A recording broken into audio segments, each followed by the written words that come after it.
Nested Lands, much like every other survival crafting game, has a million different ingredients. So unless you're a fan of manually gathering them and then slowly, painstakingly crafting basic supplies, you'll want to automate that. And for that, you're going to need some people. How many? As many as you can get, and as quickly as you can get them. The more you have, the easier it's going to be to keep things running, since they'll be able to gather their own food, firewood, and building materials. And how do you get people? They sometimes spawn in event zones. These are the yellow circles, so just doing a lap around the first map should net you a good few.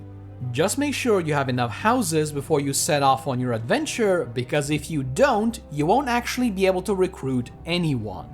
Now this is going to be a pain in the butt the first few times, but thankfully it'll get much easier once you have a couple of workers under your banner. Once you have a lot of people, their happiness will start to become a major issue. You'll need to resolve that as quickly as possible, since unhappy villagers will leave, thus wasting you a lot of time and progress. Thankfully, doing this is not very hard. To keep everyone happy, you'll want to work on maxing out your farms, traps, wells, campfires, and bathhouses.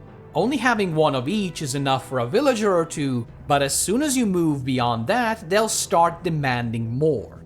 But if you stay on top of this and build more than you need, your people will be relatively content in the early game, even if they are very likely going to be starving. And then, once you unlock the church, you'll no longer need to worry about the whole system, as a prayer a day will keep the bad thoughts away. Nested Lands lets you set production quotas for each item in each building, and unfortunately the defaults you get are way too low. If you leave them as is, eventually your villagers will start to starve and freeze to death, as they'll simply stare at a wall instead of working to fix the problem. The key items you'll want to adjust are common construction materials like rope, wooden planks, and nails, since you'll need an entire mountain of them, then food and firewood to keep everyone happy, and then a few extras like arrows and bandages depending on your playstyle. Once you've done this the first time, you'll only need to refresh the quotas every 4 to 5 hours as your production expands. But at that point, you'll know exactly what you need, so it really shouldn't take long. And speaking of items, it is important to note that all of the storage chests in your village are magical. It doesn't matter if you're using the warehouse, a chest in a workshop, or even a random box you threw down next to the toilet. They are all connected, and you can pull items from all of them while building or crafting.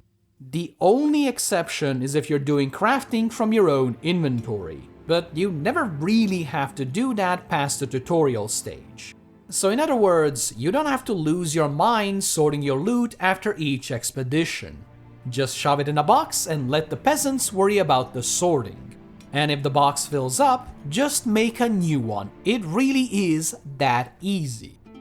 Combat in Nested Lands is kinda janky, and that is putting it lightly. So if you try to fight fairly, you're going to get swarmed and clobbered before you even know what hit you. Instead, you'll want to use the fact that your enemies are kind of dumb to your advantage. Try to pick them off one by one via stealth or archery to even the odds. Once it's down to just 1 or 2 guys, you can charge in like a lunatic and make it out with just minor injuries. But if things go bad and you accidentally alert the whole camp, just run away.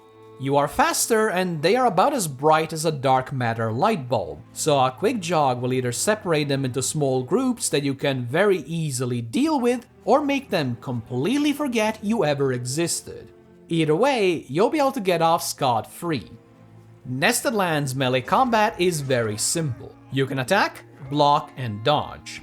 Blocking and dodging are essentially useless, since you can stunlock a single enemy just by attacking them, and hordes will always be an extinction level threat regardless of how you fight them. As such, the best way to brawl is to beat down each opponent as quickly as possible, and then back off for a moment to let your stamina regenerate. That last part is especially important, since stamina is your lifeline. It is what allows you to kill enemies or run away if things go pear-shaped. so do your best to never go fully dry. If you do, it takes much longer to get it back up than if you simply stopped at, let's say, 5 to 10%. So manage that well and you will be a menace. But you want to know the best way to fight. It is the same as it was in Skyrim. Become the stealth archer. A headshot will take out every single enemy in one hit. And since they've all spent hours playing catch-a-brick with your face during childhood, nobody will even really react to you picking them off one by one until it is way too late. So with a steady hand, you can clear out every single bandit camp within seconds, and with basically no risk. This is especially important later in the game as you'll be far away from home and fighting far more enemies than ever before. It is also worth mentioning that stealth in this case is kind of optional. If you're faced with 5 to 6 attackers and you cannot run, your best bet is to whip out the bow and go on a Call of Duty style kill streak. The bow really is that powerful. Once you're ready to make the next step and sail to the second island, don't make my mistake and come unprepared. It is a dangerous place with a lot of enemies and very few basic supplies. So what do you need? Food, water, soap, a torch, a spare weapon as your first one is likely to break due to all the fighting, and enough supplies to create a small base camp with a fire and a sleeping tent. Once you have those basics covered, you are golden. Oh, and just one more thing. Since the main point of going to the second island is to collect loot, don't forget you can just drop your extra supplies on the way back.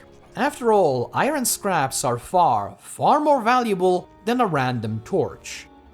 Every couple of days your village will get raided. In my experience, you cannot trust the guards to defend it because even if they win, they'll suffer horrific casualties and require you to go recruit new ones, which is kind of a pain in the ass. And if you leave your base unguarded, the bandits will steal literally everything from your storage chests, which is not ideal. So what's the plan then? While you're on the first island, it is very simple. When you see the warning that a raid is forming, just run back and prepare to fight. But if you're planning to go on a long expedition to another island, I would recommend sleeping through the days until you trigger a raid. And only once you've given your guests a proper welcome should you go and explore. That way you'll have a good couple of days to do whatever you want before you need to run back and manage your base. The plague is an ever-present threat in nested lands, and if you contract it, you are 100% dead unless you use medicine. The problem is that medicine is very rare and very expensive in the early game, and your villagers are going to need it as well. And since there is no penalty for dying, at least not in this first early access version, you are better off saving your villagers. As for yourself, well, dying is really not that bad. Well, if you ignore the horrible whispers and persistent cough anyway. Just keel over somewhere near spawn so you can easily pick up all of your stuff and it's like nothing ever happened.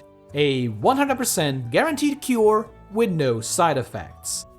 And there you have it, 10 simple tips that will hopefully make your first trek through nested lands all nice and pleasant. Well, if we ignore the horrible sentient plague anyway. If you have any questions about the guide or nested lands in general, drop them in the comments and I'll do my very best to help you out. Thanks for watching. If you enjoyed the video, a like and a sub would help me out a lot, and I do hope to see you again soon. Bye bye!